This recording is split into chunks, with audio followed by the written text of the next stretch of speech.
Welcome my dear students to Nandita's Edu Creations. মৰমৰ ছাত্ৰ ছাত্ৰীসকল তোমালোকৰ ক্লাছ 6 ৰ বিজ্ঞান কিতাপখন এবাৰ নতুন হৈছে হেয়া মই যোৱা ভিডিওটো কৈছিলো আৰু এটো ভিডিওটো মই চ্যাপ্টাৰ 2 ৰ সেকেন্ড পাৰ্টটো বনাবলৈ গৈ আছো ফাৰ্স্ট পাৰ্টত কি আছিল মই এবাৰ কৈ দিছো আৰু লিংকটো মই ইয়াত দি দিম তোমালোকে চাব পাৰিবা বা তোমালোকে Nandita's Edu Creation টাইপ কৰি চ্যাপ্টাৰৰ নাম মাৰিলে টাইপ কৰিলে আহি যাব ঠিক আছে চ্যাপ্টাৰটোৰ নাম হৈছে জীৱ আৰু জৈৱ বৈচিত্ৰ্য তো যোৱাটো ভিডিওত মই জৈৱ বৈচিত্ৰ্য কি তাৰ পিছত জৈৱ বৈচিত্ৰ্যৰ প্ৰয়োজনীয়তা বা গুৰুত্ব কি হেয়া কৈছিলো আৰু পাতৰ শিৰাবিন্যাস বিভিন্ন ধৰণৰ জাল শিৰাবিন্যাস তাৰ পিছত সমান্তৰাল শিৰাবিন্যাস এবোৰ আলোচনা কৰিছিলো প্ৰাণীৰটো কৰা নাই উদ্ভিদৰ শ্ৰেণী বিভাজন কৰিছিলো যেনেকৈ শ্ৰেণী বিভাজনত বৃক্ষ গুল্ম তৃণ আৰোহীলতা লতা হেবোৰৰ কথা আলোচনা কৰিছিলো তাৰ পিছত মূলৰ বিষয়েও আলোচনা কৰা হৈছিল গুচ্ছমূল মুখ্যমূল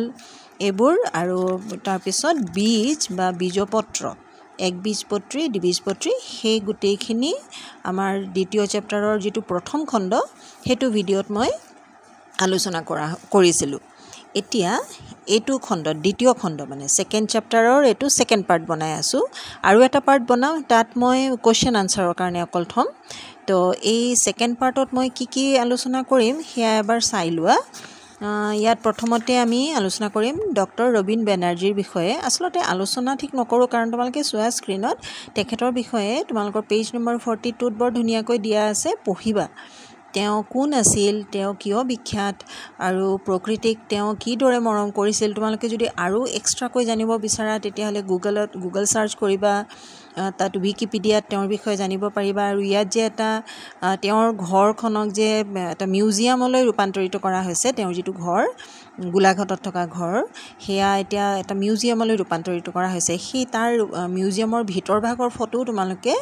গুগল সাৰ্চ কৰি উইকিপিডিয়াত পাই যাবা তো সেইখিনি চাবা তোমালোকৰ ভাল লাগিব মানে মিউজিয়ামৰ ভিতৰত কি আছে সেইখিনি চাব পাৰিবা এতিয়া আজিৰ ভিডিওটো আৰম্ভ কৰিম প্ৰাণী আৰু উদ্ভিদৰ অভিযোজন হেতু টপিক দি তো অভিযোজন কাক বোলে তোমালোকে স্ক্ৰিনত চাই থাকিবা দেই মই কিছুমান বস্তু আন্ডাৰলাইন কৰি দিছো তাৰ পৰা গুটি তোমালোকে সংজ্ঞাটো পাই যাবা সংজ্ঞা মানে ডেফিনিশন তাৰ মানে অভিযোজন বুলি ক'লে কি বুজি পোৱা অভিযোজন শব্দটো তোমালোকৰ বাবে নতুন হয় নহয় তো অভিযোজন মানে হৈছে সকলো জীৱই পৰিৱেশৰ লগত নিজকে খাপ খুৱাই জীয়াই থাকে আৰু ইয়াৰ বাবে বিভিন্ন কৌশল অৱলম্বন কৰে এনে কৌশল বা উপায়বোৰক অভিযোজন বোলে তো অভিযোজন জনাৰ পিছত এতিয়া নেক্সট তোমালোকে স্ক্ৰিনত মন কৰা কেইটামান মাছৰ চিত্ৰ দিয়া আছে হাঁহৰ চিত্ৰ আছে আৰু পাহাৰীয়া কিছুমান জন্তু যেনে ভেড়া ইয়াকৰ ফটো দিয়া আছে প্ৰথমতে মাছৰ কথা লৈ আহো যে মাছ যে পানীত থাকে পানীত থাকিব পৰাকৈ ইয়াৰ শৰীৰত ইয়াৰ আকৃতিত কি সুবিধা আছে তো সুবিধাখিনি চোৱা মাছৰ দেহত ফান থাকে বুলি কৈছে এফালে ইংলিশত ফিন আছে দেই ফিসা বা ফিন একেই কথা তো মাছৰ দেহত ফিসা থাকে তোমালোকে লগতে স্ক্ৰিনত দিয়া মই যিবোৰ চিত্ৰ মই কালেক্ট কৰিছো সেই চিত্ৰবোৰলৈ চাই থাকিবা গম পাই যাবা এই ফিসাটোৱে মাছক হাতৰিবলৈ সহায় কৰে আৰু মাছৰ মূৰৰ দুয়ো কাষে ফুল বা জলক্লুম থাকে ইংলিশত গিল বুলি কয় আৰু হেতু মাছৰ মূৰতে থাকে তোমালোকে যেতিয়া ঘৰত মাছ আনিব তেতিয়া অকমান গৈ মন কৰিবাচোন ফুলকিটা দেখিবলৈ ৰঙচুৱা হয় আৰু স্ক্ৰিনতো চোৱা মই দেখুৱাই দিছো এটো আৰু সেই ফুলৰ সহায়ত বা গিলৰ সহায়ত কি কৰে পানীত যে দ্ৰৱীভূত হৈ থকা অক্সিজেন শুহি লয় আমি যেনেকৈ উশাহত অক্সিজেন লওঁ মাছেও অক্সিজেন লয় কিন্তু মাছটো পানীত থাকে ন তো পানীত অক্সিজেন মিক্স হৈ থাকে মিহলি হৈ থাকে আৰু সেই অক্সিজেন কোনফালেদি সোমায় এই ফুল বা জলক্লুমেদি মাছৰ শৰীৰৰ ভিতৰলৈ সোমাই যায় আৰু 3 নম্বৰ পইণ্টটো হৈছে মাছৰ যে দেহৰ গঠনটো হেতু এটা মাকুৰ দৰে মাকু তোমালোকে সকলোৱে দেখি পাইছা নে নেজানো মই ইয়াত চিত্ৰ এটা তোমালোকক দেখুৱাই দিছো চোৱাচোন মাছৰ দেহটো আগফালেও সৰু ঠেক আৰু পাছফালেও ঠেক মাজডখৰ বহল এইটো আকৃতি হোৱাৰ বাবে মাছে খুব সহজেই পানীত চলাচল কৰিব পাৰে তো এটো হৈছে মাছৰ অভিযোজনেই মাত্ৰ জানিছিলা কাক বোলে সকলো জীৱৰ যে নিজৰ এটা কৌশল থাকে যেটো পৰিৱেশত থাকে সেই পৰিৱেশৰ লগত খাপ খুৱাই ল'ব পৰা যেটো কৌশল হেয়াই হৈছে অভিযোজন এতিয়া নেক্সট আহোঁ ভেকুলীৰ কথা। ভেকুলী তোমালোকে সকলোৱে দেখিছা ন, খাল বিলৰ কাষত যে বেংবোৰ জঁপিয়াই আহাৰ বিচাৰি ফুৰে, সিহঁতৰ ভৰিকেইটা ঠেংকেইটা তাৰমানে তাত সেইটো মন কৰিছানে, তাৰ আঙুলিবোৰৰ মাজত এটা পতা থাকে আৰু পতাখন পানীত সাঁতুৰিবলৈও সহায় কৰে। তাৰমানে ভেকুলী অকল মাটিত বা স্থলত নাথাকে, পানীতো থাকে, আৰু পানীত থকা সময়ত সেই আঙুলিৰ মাজত ঠেঙৰ মাজৰ যে পতা যিটো থাকে সেইটো বেঙক বা ভেকুলীক পানীত সাঁতুৰিবলৈ সহায় কৰে। তোমালোকে গাঁৱলৈ গ'লে পুখুৰীত চৰি থকা হাঁহবোৰ দেখানে? হাঁহৰ ঠেঙৰ পতাও কিন্তু একেই ভেকুলীৰ নিচিনা, সেইটো মানে ছালেৰে সংযুক্ত হৈ থকা। সেইটো মই ফটো দেখুৱাইছোঁ, স্ক্ৰীণত চাই থকা বুজি পাবা। পুখুৰীতে থাকে ন, তো হাঁহৰ শৰীৰটো তিতি থাকিব লাগিছিলে, কিন্তু নহয়, সিহঁতৰ যিটো পাখিবোৰ আছে ফেডাৰ্ছ বুলি কয়, ফেডাৰবোৰ সেইটো তিতি নাযায়। বেলেগ আন চৰাইবোৰৰ নিচিনা পানীত সোমালে তিতি যায়, কিন্তু হাঁহৰ শৰীৰৰ যিটো পাখি সেইবোৰ শুকান কৰি ৰাখিবলৈ তাত তেলজাতীয় এবিধ পদাৰ্থ শৰীৰৰ পৰা ওলাই আহে। এই তেলজাতীয় পদাৰ্থবিধে পাখিবোৰ শুকাই ৰখাত সহায় কৰে। এয়া মাছ, ভেকুলী আৰু হাঁহৰ কথা ক'লোঁ। নেক্সট আছে পাহাৰীয়া ঠাইত থকা জীৱ জন্তুৰ কথা। যেনেকৈ আমি জানো যে পৰ্বতীয়া বা পাহাৰৰ ঠাইবোৰ ভৈয়ামতকৈ ঠাণ্ডা। শীতকালত এইবোৰ ঠাইত বৰফো পৰে, আৰু পাহাৰীয়া ঠাইত যিবোৰ প্ৰাণী থাকে সিহঁতৰ গাৰ মানে গোটেই শৰীৰটো দীঘল নোমেৰে ঢকা থাকে। নোমবোৰৰ কাম কি? সেই নোমবোৰে সেই জীৱ জন্তুবোৰক শীতৰ পৰা, ঠাণ্ডাৰ পৰা ৰক্ষা কৰে। তো সেই পাহাৰীয়া জন্তুৰ কাৰণে সেইটো এটা অভিযোজন হৈ গ'ল। এতিয়া মৰুভূমিলৈ আহোঁ। মৰুভূমি তোমালোকে সকলোৱে দেখিছা, মই মৰুভূমিৰ চিত্ৰ এটাও দেখুৱাই দিছোঁ। গোটেই মৰুভূমিৰ পৰিৱেশটো শুকান, তাত বালি থাকে, অতিমাত্ৰা গৰম, ৰাতি অতিপাত ঠাণ্ডা হয়, আৰু তেনে ঠাইত বিভিন্ন খুব কম জীৱ জন্তু তাত থাকে। হ'লেও তাত কিছুমান সাপ দেখিবলৈ পোৱা যায়। সেইবোৰ দিনৰ ভাগত শিলৰ ফাঁক, গাঁত আদিত সোমাই থাকে আৰু ৰাতি আহাৰ বিচাৰি ওলাই আহে।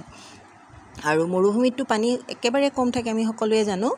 তো গৰম মৰুভূমিৰ বৈশিষ্ট্য হৈছে দিনত তীব্ৰ গৰম আৰু নিশা অতিমাত্ৰা ঠাণ্ডা থাকে। অতিমাত্ৰা মানে ঠাণ্ডা, তাপমাত্ৰাটো কমি যায়। ফলত কি হয়, তাত থকা জীৱ জন্তু আৰু উদ্ভিদবোৰ তীব্ৰ গৰম আৰু ঠাণ্ডা দুয়োটাৰ পৰাই বাচি থাকিবলৈ খাপ খুৱাব লাগিব। সিহঁতৰ অভিযোজনটো তেনেকুৱাই হ'ব লাগিব। এতিয়া আটাইতকৈ প্ৰথমতে যিটো নাম আমাৰ মনলৈ আহে মৰুভূমি বুলি ক'লে, সেয়া হৈছে উট। গৰম মৰুভূমিত থকা উটবোৰৰ বহল খুৰাৰ সৈতে দীঘল ঠেং থাকে। এই বৈশিষ্ট্যবোৰ এইটোৰ কাৰণে উটবোৰে কি হয়, বালিত তাৰ ঠেংটো সোমাই নাযায় আৰু বালিময় ভূখণ্ডত খোজ কঢ়াত সহায় কৰে। আৰু আনফালে ঠাণ্ডা একেবাৰে মৰুভূমি আছে কিন্তু দেই, কিছুমান ঠাণ্ডা মৰুভূমি যেতিয়া মানে ৰাতি হৈ যায় তেতিয়া অতিমাত্ৰা ঠাণ্ডা হৈ যায়। সেই ঠাণ্ডা মৰুভূমিত থকা উটবোৰৰ আকৌ কি হয়, ভৰি চুটি হয়। তো তোমালোকৰ দুয়োটা পিকচাৰেই কিতাপত দিয়া আছে, তাত মই স্ক্ৰীণতো দেখুৱাই দিছোঁ। আৰু সেইবোৰ গৰম মৰুভূমিৰ উটবোৰৰ নিচিনা ওখ নহয়। এই চুটি ভৰিবোৰে সিহঁতক বাবে ঠাণ্ডা মৰুভূমিৰ দুৰ্গম আৰু পাহাৰীয়া ভূখণ্ডত চলাচল কৰিবলৈ সাহায্য কৰে। ঠিক আছে। আৰু নেক্সট ইয়াত তোমালোকৰ দুটা মই তুলনা দেখুৱাইছোঁ, গৰম মৰুভূমি আৰু ঠাণ্ডা মৰুভূমিৰ উটৰ মাজৰ কিছুমান বৈশিষ্ট্য দুয়োটা মই এনেকৈ এটা চাৰ্ট বনাই দেখুৱাই দিছোঁ স্ক্ৰীণত চাবা, কাৰণ সেইবোৰ ভিতৰুৱা কুৱেশ্যন। ঠিক আছে, মই এতিয়াও পিছৰ কুৱেশ্যনলৈ যোৱাই নাই বাৰু, সেইখিনি আমি তাৰ পিছৰ ভিডিঅ'টোত আলোচনা কৰিম বুলি ক'লোৱে ন। কুৱেশ্যন আনচাৰৰ কাৰণে বেলেগ ভিডিঅ' এটা বনাম, কিন্তু চেপ্টাৰ ৰিডিং পঢ়িব লাগিব। আৰু ৰিডিং পঢ়িবলৈ কি হ'ব, ভিতৰৰ পৰা যিখিনি সৰু সুৰা কুৱেশ্যনবোৰ থাকে তোমালোকে খুটি নাটি গোটেই বস্তুখিনি জানিবলৈ পাৰিবা। আৰু উটৰ বিষয়ে আৰু এটা কথা জানিবলগীয়া আছে যে গৰম যে মৰুভূমি তাত থকা উটবোৰৰ এটা কোঁচ থাকে, যিটো খাদ্যৰ অভাৱত সিহঁতক জীয়াই ৰাখিবলৈ সহায় কৰে। আৰু এইফালে ঠাণ্ডা মৰুভূমিত যিটো উট থাকে তাৰ পিঠিত দুটা কোঁচ থাকে। আৰু শীতকালৰ শেষৰ ফালে খাদ্য যেতিয়া কমি আহে, খাদ্য নাপায় সিহঁতি, তেতিয়া কি কৰে, উটে সেই কোঁজত সংৰক্ষিত খাদ্য ভাণ্ডাৰ ব্যৱহাৰ কৰে। আৰু ইয়াৰ উপৰিও ঠাণ্ডা মৰুভূমিত থকা উটবোৰৰ মূৰৰ পৰা ডিঙিলৈকে নোমবোৰ বৰ দীঘল থাকে। গৰম ঠাইত থকা উটবোৰৰ কিন্তু নোম ইমান দীঘল নহয়, দৰকাৰ নাই, সেইটো অভিযোজনৰ কথা আকৌ আহি গৈছে ইয়াত। তো লাডাখ বুলি যিটো জেগা আছে তাত শীতল মৰুভূমি আছে, উষ্ণ বা গৰম মৰুভূমি নহয়। লাডাখৰ যিটো মৰুভূমি সেয়া শীতল মৰুভূমি, কোল্ড ডেজাৰ্ট। আৰু তাত ইমানেই শীত বা ইমানেই ঠাণ্ডা হয়, তাৰ পৰা ৰক্ষা পাবলৈ এই উটবোৰৰ দেহৰ থকা সেই দীঘল নোমবোৰে সহায় কৰে। আৰু এটা কথা জানিবলগীয়া হৈছে যে উটবোৰে নিম্নতম মানৰ প্ৰস্ৰাৱ আৰু শুকান গোবৰ শৰীৰৰ পৰা উলিয়াই দিয়ে সিহঁতৰ শৰীৰৰ পৰা ঘাম নোলায় মানে ঘাম ওলালেতো শৰীৰৰ পৰা পানী ওলাই যাব ন আৰু পানী ওলালে আকৌ খাবলৈ পানী ক'ত পাব তো দেহাটো একেবাৰে কি হ'ব দুৰ্বল হৈ যাব পানী নাথাকিলে গতিকে সিহঁতৰ শৰীৰটো চোৱা বৰ আচৰিত ধৰণৰ সিহঁতৰ পৰা শৰীৰৰ পৰা ঘাম নোলায় আৰু পানী সংৰক্ষণ কৰি উটবোৰে পানী গ্ৰহণ নকৰাকৈ দীঘলীয়া সময় থাকিব পাৰে তো সেইবাবে মৰুভূমিত উটবোৰে কোনো অসুবিধাৰ সন্মুখীন নোহোৱাকৈ চলাচল কৰিব পাৰে জীয়াই থাকিব পাৰে এতিয়া আহোঁ চৰাইৰ কথালৈ চৰাই উৰি ফুৰা আমি সকলোৱে দেখিছোঁ উৰিবৰ বাবে এতিয়া চৰাইৰ শৰীৰত অভিযোজন কি হয় বাৰু সিহঁতৰ অগ্ৰপদ বা আগঠেং সেইটো ডেউকালৈ ৰূপান্তৰিত হয় তো ডেউকাৰ সহায়ত চৰায়ে উৰি ফুৰে চৰাইৰ হাড়বোৰ ফুপুলা হয় ফুপুলা মানে গধুৰ নহয় উৰিবলৈ সহায় কৰে সেইবোৰে আৰু সেইকাৰণে দেহৰ ওজনটো কমি যায় আৰু উৰিবলৈও সুবিধা হয় তো ইয়াত এটা সৰু কোৱেশ্চন আহিব পাৰে যে এনেকুৱা এটা চৰাইৰ নাম কোৱা যিটো উৰিব নোৱাৰে তো তোমালোকৰ ইয়াত চোৱা কোৱেশ্চন মানে কিতাপত ফটো দিয়া আছে উট চৰাই বা ইংলিছত অষ্ট্ৰিচ বুলি কয় অষ্ট্ৰিচ চৰাই ঠেংকেইটা দীঘল কিন্তু সেই চৰাইটো উৰিব নোৱাৰে সিহঁতৰ হাড় ফুপুলা নহয় হাড়বোৰ আতিল তো গতিকে চোৱা তোমালোকে যিটো চৰাইৰ উৰিবলৈ প্ৰয়োজন নাই তেনেকুৱা চৰাইৰ হাড়বোৰ ফুপুলা নহয় হাড়বোৰ আতিল আৰু মানে কম্পেক্ট বুলি কয় দেই আৰু সিহঁতৰ শৰীৰৰ ওজন বেছি উৰিবলৈ নোৱাৰে যে সেইটো কাৰণে আচ্ছা এতিয়া হ'ল তোমালোকৰ তলৰ যিটো পিকচাৰ আছে কিতাপত সেই পেজ নম্বৰ 48তে এটা পুখুৰীৰ ফটো দিছে পুখুৰীতো আমি কিছুমান উদ্ভিদ বা গছ দেখিবলৈ পাওঁ এইবোৰক কোৱা হয় জলজ উদ্ভিদ তো জলজ উদ্ভিদ কাক বোলে নামটো জল বুলি আছে এনো পানীত যিবোৰ উদ্ভিদ গজে বা যিবোৰ উদ্ভিদ জন্মায় তেনেকুৱা উদ্ভিদবোৰকে আমি জলজ উদ্ভিদ বুলি কওঁ এক্সাম্পল ইয়াত দিয়া আছে উদাহৰণ পুনি মেটেকা ভেট আদি পদুমো ক'ব পাৰা এইবোৰ সব জলজ উদ্ভিদ তো এইবোৰ কেনেকৈ পানীত উপঙি থাকে বেলেগ গছ দিলেতো পানীত উপঙি নাথাকিব কিছুমানটো মানে পানীৰ ভিতৰত সোমাই যাব ন তো কেনেকৈ উপঙি থাকে সেইবোৰ এই উদ্ভিদৰ গা গছবোৰ সুপুকা স্পঞ্জৰ নিচিনা আৰু ইয়াত কি হয় বায়ু সোমাই থাকে ঠিক আছে শিপাবোৰ চুটি সেইকাৰণে ওজন কম আৰু পানীত উপঙি থাকিবলৈ সহায় কৰে তো এই গোটেইখিনি হৈছে জলজ উদ্ভিদৰ অভিযোজনৰ এক্সাম্পল তোমালোকে যেতিয়া শিকিবা নহয় প্ৰত্যেকটো চৰাইৰ বা প্ৰত্যেকটো প্ৰাণীৰ বা প্ৰত্যেকটো উদ্ভিদৰ বেলেগে পইণ্ট ৱাইজ 1 নম্বৰ 2 নম্বৰ দি ল'বা তেনেকৈ তোমালোকৰ শিকিবলৈ সুবিধা হ'ব আমি অলপ আগতে মৰুভূমিৰ উটৰ কথা পাতিছিলোঁ এতিয়া আহোঁ মৰুভূমিত থকা উদ্ভিদ আৰু মৰুভূমিত থকা উদ্ভিদ বুলি ক'লেই মনত আটাইতকৈ প্ৰথমতে আহে কেকটাছৰ কথা হয় নাই কেকটাছ আমি সকলোৱে দেখিছোঁ তোমালোকেও দেখিছা চাগে ন এই কেকটাছবোৰ কাইটিয়া তাৰমানে এই কেকটাছৰ গাত কাইট দেখিবলৈ পোৱা যায় এই কাইটবোৰ আচলতে পাতৰ ৰূপান্তৰ পাতবোৰেই কাইটলৈ ৰূপান্তৰিত হৈ যায় আৰু এনেকুৱা উদ্ভিদৰ পৰা পানী ওলাই নাযাবৰ বাবে পাতবোৰ আচলতে কাইটলৈ ৰূপান্তৰিত হয় আৰু কেকটাছৰ যিটো গা গছ সেইটো কিন্তু সেউজীয়া আৰু সেউজীয়া উদ্ভিদ মাত্ৰে কি হয় হালুক সংশ্লেষণ হ'ব মানে উদ্ভিদে নিজৰ খাদ্য প্ৰস্তুত কৰিব পাৰিব আৰু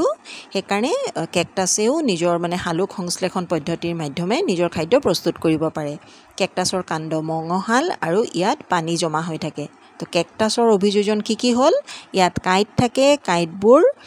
উদ্ভিদজোপাৰ পৰা পানী ওলাই যাবলৈ বাধা দিয়ে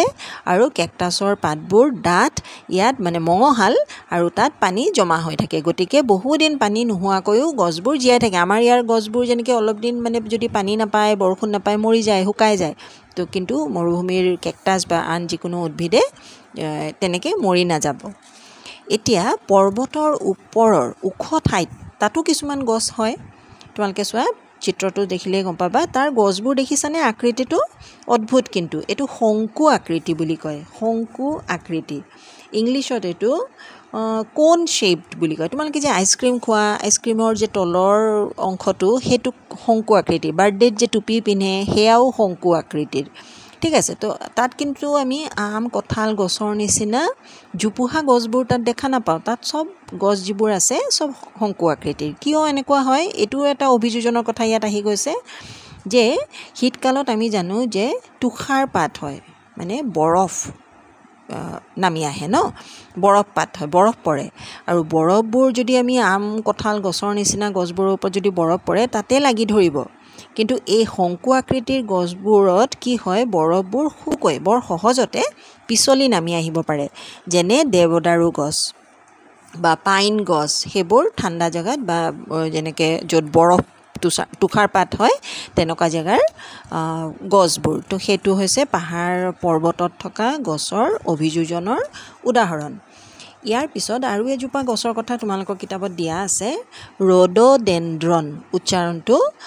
সুন্দৰকৈ কৰিবা দেই তোমালোকে কাৰণ দীঘলীয়া অকমান শব্দ বা যুক্তাক্ষৰ থকা শব্দ হ'লে তোমালোকৰ উচ্চাৰণত অসুবিধা হয় প্ৰথমৰ পৰা হেয়া অভ্যাস কৰিবা প্ৰেক্টিছ কৰিবা তেতিয়া নিশ্চয় মানে তোমালোকৰ স্পেলিং বা বানান যেটো হেয়াও শুদ্ধ হ'ব উচ্চাৰণো শুদ্ধ হ'ব ৰড'ডেনড্ৰন হেয়া হৈছে এবিধ সুন্দৰ চকুত লগা উজ্জ্বল ফুল পৰ্বতৰ একেবাৰে শিখৰত তীব্ৰ বতাহ সহ্য কৰিবলৈ নীলগিৰি পৰ্বতৰ ৰড'ডেনড্ৰনবোৰৰ উচ্চতা কম থাকে যেনেকৈ আমি অলপ আগতে উট গৰম মৰুভূমিৰ উট আৰু শীতল মৰুভূমিৰ উটৰ মাজত আমি কিছুমান তুলনা কৰিছিলোঁ কিছুমান সাদৃশ্য কিছুমান পাৰ্থক্য আছিলে ঠিক একেদৰে এই ৰড'ডেনড্ৰন ফুল যে যিজোপা গছত হয় সেই গছজোপাৰ দুটা ঠাইত আমি দেখিবলৈ পাওঁ এটা হৈছে নীলগিৰি পৰ্বতৰ তাত আৰু এটা হিমালয় পৰ্বতৰ ওচৰত তো হিমালয় পৰ্বতৰ ওচৰে পাজৰে হোৱা ৰড'ডেনড্ৰনৰ যিটো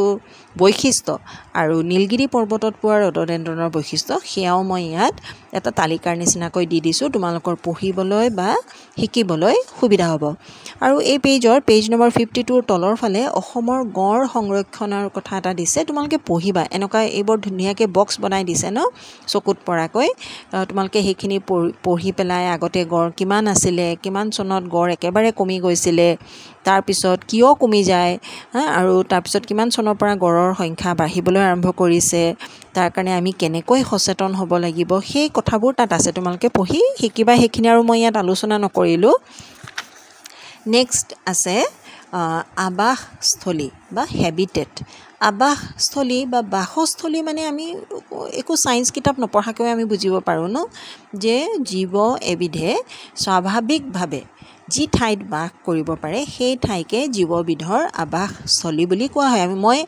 স্বাভাৱিকভাৱে কথাটো ইয়াত কিতাপত দিছে বা ময়ো যে কৈ দিছোঁ কাৰণটো কি শুনাচোন ধৰা এটা বাঘ চিৰিয়াখানাত তাক বন্দী কৰি ৰখা হৈছে তো বাঘটোৱে তাৰ থকা জেগাটোতো আচলতে অৰণ্য বা জংঘলেহে হ'ব লাগিছিলে চিৰিয়াখানাৰ সেই বন্দী এটা বাকচৰ ভিতৰততো নহয় তো গতিকে চিৰিয়াখানা বা এই বাকচৰ ভিতৰত এটা কেজৰ ভিতৰত যে বাঘটোক যদি বন্দী কৰি ৰখা হৈছে সেয়া তাৰ স্বাভাৱিক বাসস্থান নহয় সেইটো আমি মানুহে তাক জোৰকৈ তাত বন্ধ কৰি ৰখা হৈছে ন তো গতিকে যিকোনো জীৱ তাৰ স্বাভাৱিকভাৱে যিটো ঠাইত বাস কৰিব পাৰে তাকে সেই জীৱবিধৰ আবাসস্থলী বুলি কোৱা হয় আৰু বিভিন্ন আবাসস্থলীৰ আমি ইতিমধ্যে উদাহৰণ পালোৱে সাপৰ কথা ভেকুলীৰ কথা উটৰ কথা পাহাৰীয়া প্ৰাণীৰ কথা ইত্যাদি ইতিমধ্যে আমি আলোচনা কৰিলোৱে আচ্ছা এতিয়া এই পেজ নম্বৰ 54ত তোমালোকৰ কিছুমান খুব ইম্পৰ্টেণ্ট কথা আছে মই সেইখিনি আণ্ডাৰলাইন কৰি দিছোঁ চোৱা মাটিত বাস কৰা জীৱসমূহক স্থলজ জীৱ বোলে ইহঁতৰ আৱাসস্থলী হৈছে স্থল বা মাটি স্থল বুলি ক'লে কোন কোন জেগাবোৰ বুজায় অৰণ্য মৰুভূমি পৰ্বতীয়া ঠাই মেৰু অঞ্চল এইবোৰ সব হ'ব পাৰে এইবোৰ হ'ল স্থলজ জীৱৰ আৱাসস্থলী আকৌ পানীত বাস কৰা জীৱবোৰক জলজ জীৱ বুলি কোৱা হয় সেইবোৰ চোৱা শিকিবলৈ বৰ এটা কষ্ট নহ'ব ন তোমালোকৰ স্থল বুলি ক'লে মাটি বুলি ক'লে কোন কোন জেগা জল বুলি ক'লে পানীত মানে আমি কি ক'ম পুখুৰী নৈ সাগৰ মহাসাগৰ আদি তো জলজ জীৱৰ আৱাসস্থলী সাধাৰণ পানী অথবা লুণীয়া পানী মানে সাগৰ মহাসাগৰ হ'ব ঠিক আছে এই সকলোবোৰ আৱাসস্থলীয়ে জৈৱ বৈচিত্ৰ্যত অৰিহণা যোগায় ভেকুলীৰ দৰে আকৌ কিছুমান প্ৰাণী আছে যিবোৰ মাটি আৰু পানী উভয়তে বাস কৰে অলপ আগতে কৈছিলোঁ ন যে পানীত সাঁতুৰিবলৈ কাৰণে সিহঁতৰ ভৰিৰ পতাত আঙুলিৰ মাজত কি থাকে সেয়া মনত পেলোৱা বা তোমালোকে আকৌ এবাৰ ভিডিঅ'টো ৰিৱাইণ্ড কৰি আগলৈ গৈ চাই ল'ব পাৰিবা তো যিবোৰ প্ৰাণীয়ে মাটি আৰু পানী উভয়তে বাস কৰে তেনে প্ৰাণীবোৰক উভচৰ প্ৰাণী বুলি কোৱা হয় এতিয়া এইটো পেজতো কিন্তু তলৰ ফালে তেনেকৈ বক্স এটা বনাই তোমালোকক সেলিম আলীৰ কথা কৈছে তেওঁক কিন্তু ভাৰতৰ পক্ষী মানৱ বুলি কোৱা হয় তাৰমানে বাৰ্ডমেন অফ ইণ্ডিয়া বুলি কোৱা হয় আৰু কিয় কোৱা হয় তেওঁ কিহৰ কাৰণে বিখ্যাত তেওঁ কি কাম কৰিছিল সেইখিনি অলপ পঢ়ি ল'বা আৰু জানি ল'বা ঠিক আছে এইবোৰ বৰ জানিবলগীয়া কথাবোৰ ধুনীয়াকৈ দিছে এইবাৰৰ কিতাপখন মই কিন্তু খুব ভাল পাইছোঁ যোৱাবাৰৰ ছায়েন্স কিতাপতকৈ এইবাৰৰ কিতাপখন বৰ এট্ৰেক্টিভ কালাৰফুল পিকচাৰ আছে জানিবলগীয়া নতুন কথা আছে তাৰপিছত পেজ নম্বৰ 56তো তোমালোকৰ পবিত্ৰ উপবন তাৰমানে বন বা অৰণ্যক কিছুমান অৰণ্যৰ দাঁতিকাষৰীয়া অঞ্চলত থকা সম্প্ৰদায়ৰ মানুহসকলে পবিত্ৰ বুলি গণ্য কৰে অৰণ্যক কিয় কৰে আৰু মানে সেইটো কৰোঁতে আচলতে লাভটো কি হয় পবিত্ৰ মানে সেই জংঘলৰ বা সেই হাবিত থকা কোনো গছ এজোপা বা প্ৰাণী কোনেও একো অনিষ্ট কৰিব নোৱাৰিব তেওঁলোকে তাক সুৰক্ষা প্ৰদান কৰিব তাৰমানে কি গছ গছনি কাটি পেলোৱাটো সেইটো বেয়া কথা হয় নাই তো তেনেকুৱা সম্প্ৰদায়সকলে যে অৰণ্য বচাই ৰাখিছে অৰণ্য কাটিবলৈ দিয়া নাই বা অৰণ্যত থকা প্ৰাণীৰ কোনো অনিষ্ট কৰিবলৈ দিয়া নাই সেইকাৰণে তেনেকুৱা অৰণ্যবোৰক পবিত্ৰ উপবন বুলি কোৱা হৈছে তো ইয়াত দিছে আমাৰ অৰুণাচল প্ৰদেশ মেঘালয় এনেকুৱা বিভিন্ন ঠাইত আছে পবিত্ৰ উপবন আৰু কিছুমান ঠাইত ইয়াক থান বুলিও কোৱা হয় তো সেইখিনিও তোমালোকে পঢ়ি ল'বা গোটেইখিনি এইবোৰ বাদ নিদিবা কিন্তু হা তো আজিলৈ চোৱা এইটো চেপ্টাৰ মোৰ মুঠতে গোটেইখিনি কভাৰ কৰিলোঁ গোটেই চেপ্টাৰটোক মই দুটা খণ্ডত ভগাই লৈছিলোঁ এয়া হৈছে দ্বিতীয় খণ্ডটো প্ৰথম খণ্ডটো অলৰেডি বনোৱা হ'ল তোমালোকে সেইটো চাবা আগফালে যিবোৰ আছিলে সেইখিনি কি ডিছকাছ কৰা হ'ল সেইখিনি চাবা আৰু নেক্সট যেটো মই ভিডিও বনাম তাত অকল ইয়াৰ তোমালোকৰ অনুশীলনীত থকা কোৱেশ্চন আনসাৰবোৰ থাকিব গোটেই চেপ্টাৰটো বুজি ল'বা কিবা অসুবিধা থাকিলে কমেন্টত জনাবা মোক সুধিবা আজিলৈ ইমানতে সামৰিছোঁ ধন্যবাদ